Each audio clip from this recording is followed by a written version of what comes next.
Welcome to Revenue Mind, where revenue leaders get real about mental health. I'm Jolie. Stick around for honest stories, practical insights, and why well-being is the real bottom line. Let's dive in. Hey, y'all. Welcome to Revenue Mind, a podcast where revenue leaders talk all things mental health. I'm Jolie, your host, and with us is Richard. Welcome, Richard. Hello, how are you? Good. How are you? I'm good, thanks. Thanks for having me on. I appreciate it. Of course. I know this is like you're approaching your 500 podcast, so thank you for being on. I mean, I'd be tired. No, I appreciate it. We've recorded I think we're at 483 of the podcasts we've recorded so far. So plus whatever else I've done. So I'm somewhere over 500 podcasts, but I appreciate you having me on, and I always want to support others. So Yeah, I really, really appreciate that. All right, so we're gonna get into the questions. yes. Cool. Well, the first question I typically ask is what makes you beyond the title and everything that you do? What makes me me? I wrestle and struggle with this a lot, right? I think what makes me me is I just enjoy trying to help people. Like that's a big part of me. I've always liked that. I like as a kid, I actually wanted to be a teacher, but knew I couldn't, you know, afford a decent lifestyle that I wanted for myself. So I think that's been a big piece of why I've always leaned more towards leadership roles, right? I would say, and others have said that I'm probably a better leader than I am a sales rep. I was a good, you got a team of 10. I was, good 6 or 7, right? Never the top, never the worst. And maybe 2 months a year I'd be at the top of the board, right? And I was okay with that. So I'm never the one who's so challenged and competitive that it it just had to be that way. So I think there's this even keel to me that has always been there. Yeah, I can kind of feel it coming from the screen. Oh, thank you. So Yeah. I have a weird thing with people. When I was 8, it can be for better or for worse. But when I was yeah, 8 years old, there was this woman who's not to be mean, but to be mean, absolutely atrocious. right. And I told my parents at 8, I said, "I don't she's not a good person." Yeah, yeah. So So it happens that way, sadly sometimes, But y thank you for the compliment. I'll take yes. that. Yes, it was definitely a compliment because if I'm catching that at I'm 8, less than atrocious. That's good to know. yeah, that's your it's a very low bar, Right. apparently, so, no, but I can definitely that I can feel your vibes, as a Oh, Gen thank Zer would you. say. So, you've said imposter syndrome has been with you your whole life, Yes. which means it might be in the room right now on this podcast. So, while people call you one of the top sales leaders in the industry, what is this saying to you in the exact moment, meaning the imposter syndrome, and how do you answer it in real time? Yeah, that's a good question. I've done a lot of work on therapy on myself, so I know a lot of that stems from my own anxiety and depression, right? And I talk about this freely. So I understand that there's a source for it. I can get into mom loved me too much, daddy not enough, and tell you all kinds of stories, but nobody was abusive to me. Like I definitely don't want to claim that I had this hard childhood. I did not have a hard childhood. But mentally, I think that's where it stems from, anxiety and depression, and just not being comfortable thinking I deserve things that I have earned. Whether it's an accreditation or even like early in my sales career, when I would have major successes, I would be like, well, why do I get that check? Like what did I do? How is that happening? And even to your point about right now, it's like, yeah, why does anybody want to listen to me? Right. And so I've had to condition myself, for lack of a better phrase, to be more kind to me, to recognize that this is how I'm thinking. That's not always how the world sees and perceives you. And so that, again, I think that comes from a lot of therapy. I had to have some help along the way, some hard conversations with myself and with people to ask them for advice or share how I was feeling. But that's what it's like. It's not as prevalent as it used to be. I think when I go into slumps, like where where, oh my gosh, it's been a month since I've closed a deal. I start to get, well, oh my God, maybe I'm not good at this anymore. Right. And I don't know that that's any different than anybody else, but I think it used to drag me down a lot for me. Do you ever feel like you're waiting for the shoe to drop? Because I feel that a lot. Always, Yeah. always. I'm always in that state. And I think, again, I think there are the highly competitive people I know who are real, like what I would consider the real athletes growing up. They use that at a fire different than the level I use it at a fire. I use it as a fire to, okay, don't sit still, go do better. They use it as a fire to go be the best. Not only am I not going to let it bother me, I'm going to crush that thing. And sometimes I get to that stage, but not always. But I've noticed that in my reality of how I view myself in the world, right? And so yeah, so that's sort of how it sits. So, your own framework says no deal closes without a compelling event. Hmm. What do you think about getting help working the exact same way? Nobody starts therapy on a someday. What was your compelling event, if you don't mind sharing? Oh no, I don't mind sharing it all. I talk about it all the time. I woke up in San Francisco one day in bed and physically could not move. I was crawled up into the fetal position and I didn't understand what was happening. I didn't know. Um, and on paper, everything looked good, right?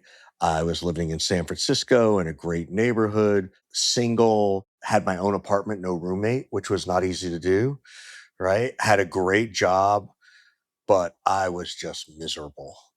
And I did what all nice little kids do is got up and called my mom and I said, "Mom, I don't know what's wrong. What do I do?" And her first answer was, "Well, just get on a plane and come home." you know? And my immediate reaction was, "I can't do that, Mom." And she goes, "Why?" I said, "Because if I do that, the city wins." Meaning being in this big city, bigger city than I was used to with all these smart people. This is early 2000s, right before the first dot bomb. And that was the first thing that came out of my mouth. I never even thought about it. Then she picked up the phone and she called a friend who knew somebody who was a therapist in San Francisco, and that became my therapist for 20 plus years. My wife and I have seen her when we've wanted to do couples counseling. My sons have seen her when they've had a couple of things. Now if they do something, they want to go to someone else. They don't want to go to mom and dad's therapist, which totally respect. I'm like, good for you to recognize it. Good on you to like stand up for what you need, which is what it's all about. But that was my moment. That was my moment. And I found out that I had uh, the doctor described it as not, he said it was depression, but not like a deeper, deeper depression. Like I never wanted to hurt myself. I never wanted to hurt other people. I was just sad all the time underneath it all. Right. I was hiding from myself, my true self. And the best way I can describe it was it felt like I was walking around with 10-pound weights on each leg. So I could still move and I could function, but I was just carrying this burden, this heavy, heavy burden. And that was my moment. It's quite the story, and I know you shared a lot, so I really appreciate you rehashing Sure. it. Sure, sure. How I kinda think about it for myself is, a cloud over my head. It's Mhm. like this thunderstorm that's over your head, and it does not go away. Yes. I've had that too, right? I've also had this thought that like there's someone inside me pulling on a string holding my heart down, right? Like there's these things that are holding us back, whatever your vision of that is, whatever my vision, that's just the best way I could always describe it. So I completely empathize with how you felt. Thank you for sharing.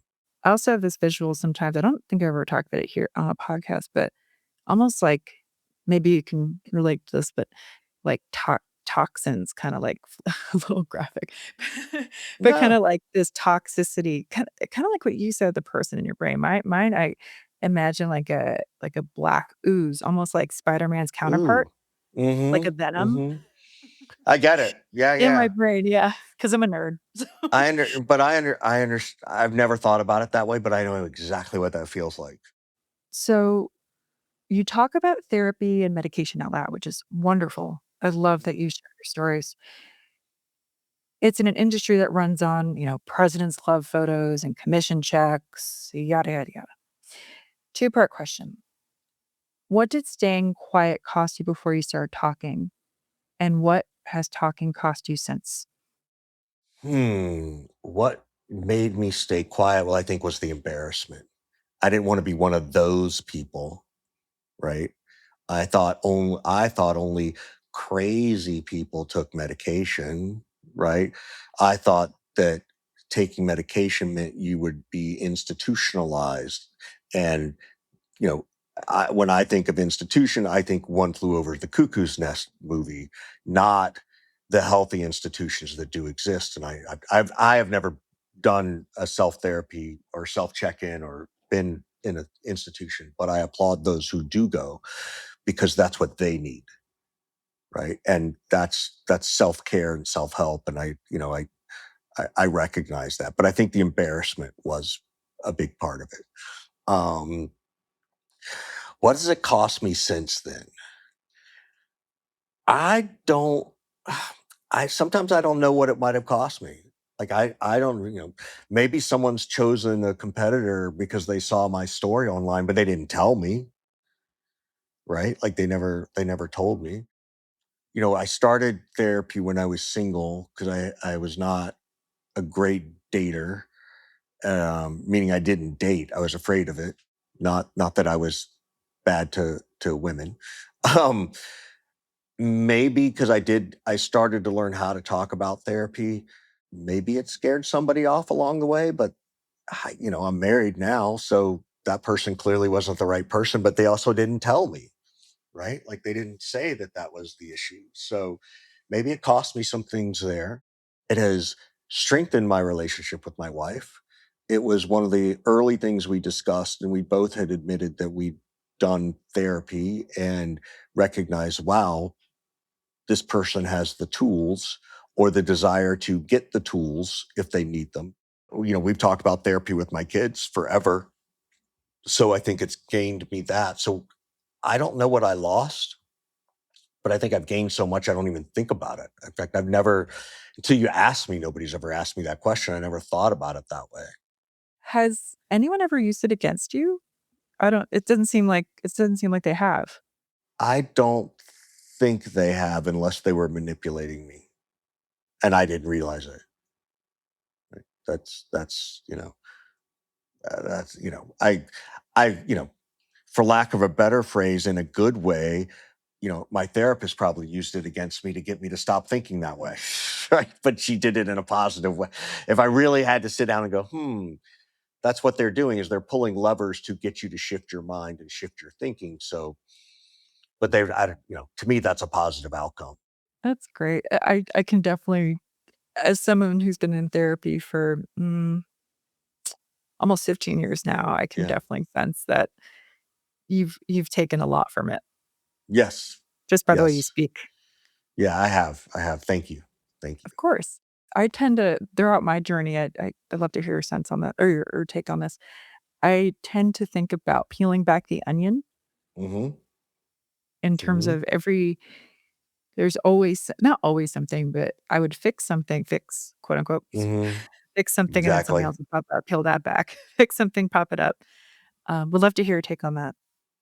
Yeah, I call them sprints when I was with my therapist. There would be times where like I was working through something and usually some history, right? Probably involved my dad. And it would take 2 or 3 sessions, right? And I would know that going in. I would know that when this topic sort of took root in the conversation, that sometimes it gets resolved, in a session.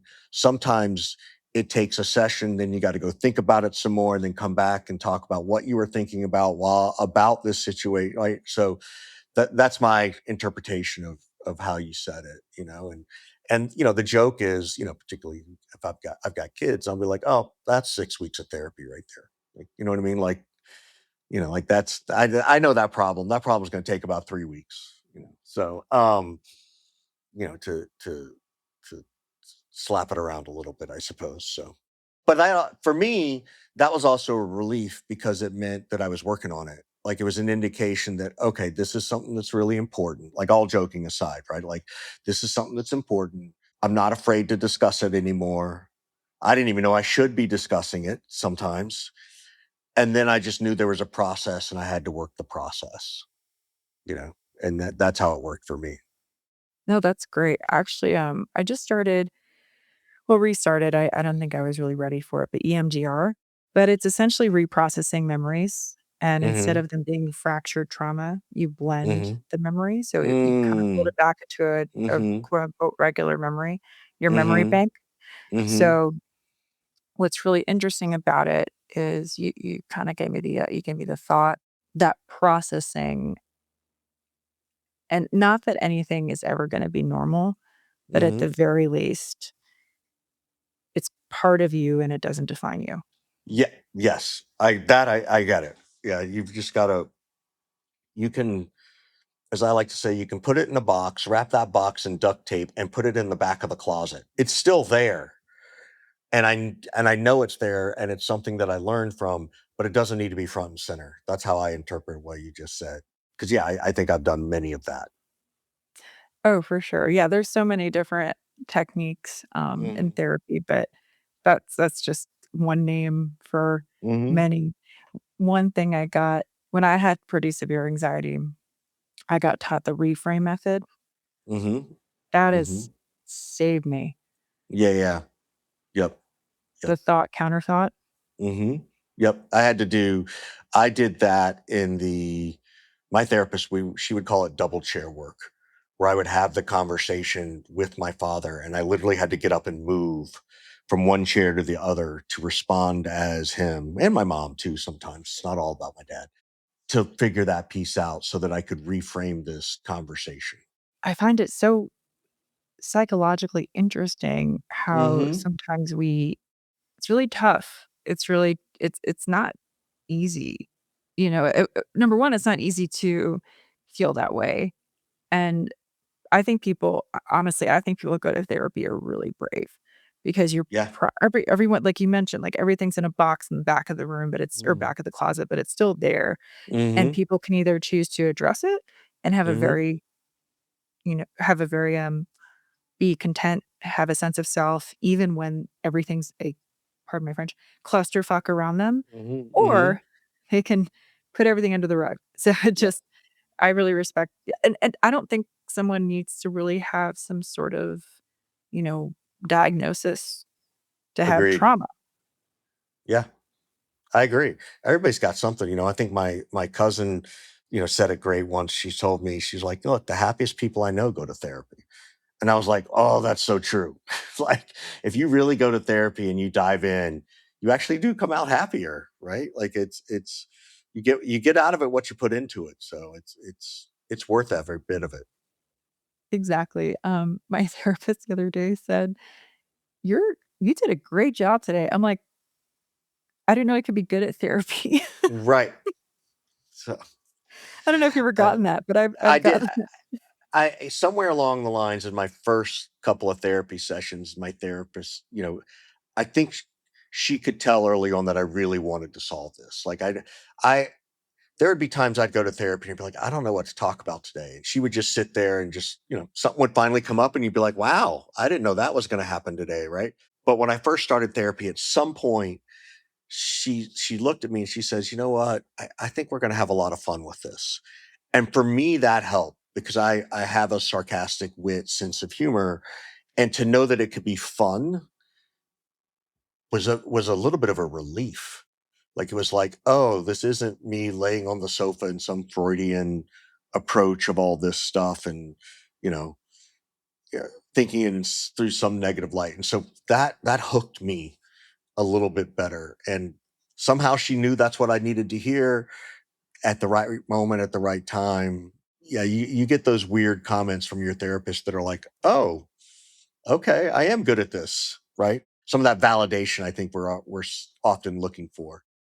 Alright, so your method is earning the right to ask the right question at the right time. Mhm. So we've been talking for a little bit now, so I'm gonna cash that in. I Okay. don't know if you ever watch Suits, but there's like the cash in. Mhm. So what's a question you always hope interviewers don't ask? And is there any And way that I've earned the right to ask it? there's no question you can't ask me. You can ask me anything. Like I've done enough therapy in my life and enough podcasts to know that I'm pretty fearless about this. So ask me anything. Okay, sounds great. You teach reps to respect the silence after a hard question. Mhm. So, are you the kind of person that's comfortable with silence, or do you always have to fill in the silence? I think I've gotten more comfortable with silence. I think I've learned it as a skill. I don't think it's my natural instinct. I'm a talker. So I do have to sort of be very mindful about it. I also think we were talking earlier about, sometimes I'll say, "Oh my god, I've been talking too much. I'll shut up now." Right? That's an example of me recognizing this and using that phrase and then saying, "What questions do you have for me?" and then waiting for them to answer. So I think I've been conditioned to that. I am not a fan of the thought that, whoever speaks first loses. If that's your mentality in sales around a topic, well, then what that really tells me is you're not asking the right question. You need to ask a better question. And that to me is my interpretation of that. So I don't like that phrase a lot. Um, Granted, I probably do the same thing. That's why I am silent. I don't like the clichéness of, whoever speaks first loses. So I don't know if clichéness is a word or not, but I'm making it one. We're gonna So make it a word. So anything that I guess to expand on it, anything that I haven't asked that you would like to share with the audience that you would like to leave them with? no, I think the only thing I would say to people is, yes, you do you. Try not to be afraid to make that phone call or ask that friend. I remember that day that I woke up, this is the story I'll kind of end on. The day that I woke up, I was talking to my mom and she said, "Why don't you call your friend Brian who lives in the city?" He was like my college roommate, "and see if he can meet you for a beer after work. Just, you know, catch up with him." And I went and talked to Brian and he was there for me as I knew he would be and I would be for him. And we were talking about it and I said, "This is how I feel and I feel it all the time." And he looked at me and he's like, "I don't know what that feels like. Like I'm here to talk to you, but I can't I've never felt that way." And that was a really brave thing for someone like that to say to someone like that. That meant that we are close and tight because I didn't take that as rejection. And I could see a lot of people thinking, "Oh my God, now I am the only one. It really is me." And so I just want people to know that don't be afraid to make that phone call. It's not about what that person you talk to says. It's about the fact that you get to just voice your concern and you get to say it out loud in a way that now creates a little bit of separation between you and that emotion, right? It's not all inside you. Some of it's outside you and that relief, that stress, pressure relief matters. So just because someone doesn't necessarily understand it doesn't mean they don't care. It just means that they may not be the person to, you know, help in a way that you might need help, right? They're there to help as a friend. They're not there to help you solve the problem, other than to just be a friend, which is part of the solving the problem, right? So anyway, I think that's that might be the thing that you didn't ask about, which is, well, what did I do that the rest of that afternoon when you were feeling that way? That's what I did, and that's what I learned from it. That reminds me of something my uncle said and something that I think I've struggled with for a long time, which is I tend to expect things from people. Not Hmm. like in a high maintenance Hmm. way, more like I try and push and push and push myself to open up to them, for them to be the person I need them to be. Mhm, Your story mhm. really resonated with me and almost it gave me chills because I'm like, "Wow, maybe I don't need to have everyone be the person that I need them that I Yeah, need them to be. Maybe they can show up the way they are, and that'll be enough." I think that's the key, is you gotta let people show up, and the fact that they're showing up is what matters. That's what matters, is that they're willing to show up, not what they can or cannot do for you, right? Because that's all we need, is just that little piece of someone to show up and be present for a few moments. That's the best place to be, I think. Everything else is gravy. Well, thank you so much. Where can we find you? Yeah, this is you'll get a kick out of this. Well, first you can find me on LinkedIn, Richard Harris. I'm the one with the little trademark emoji.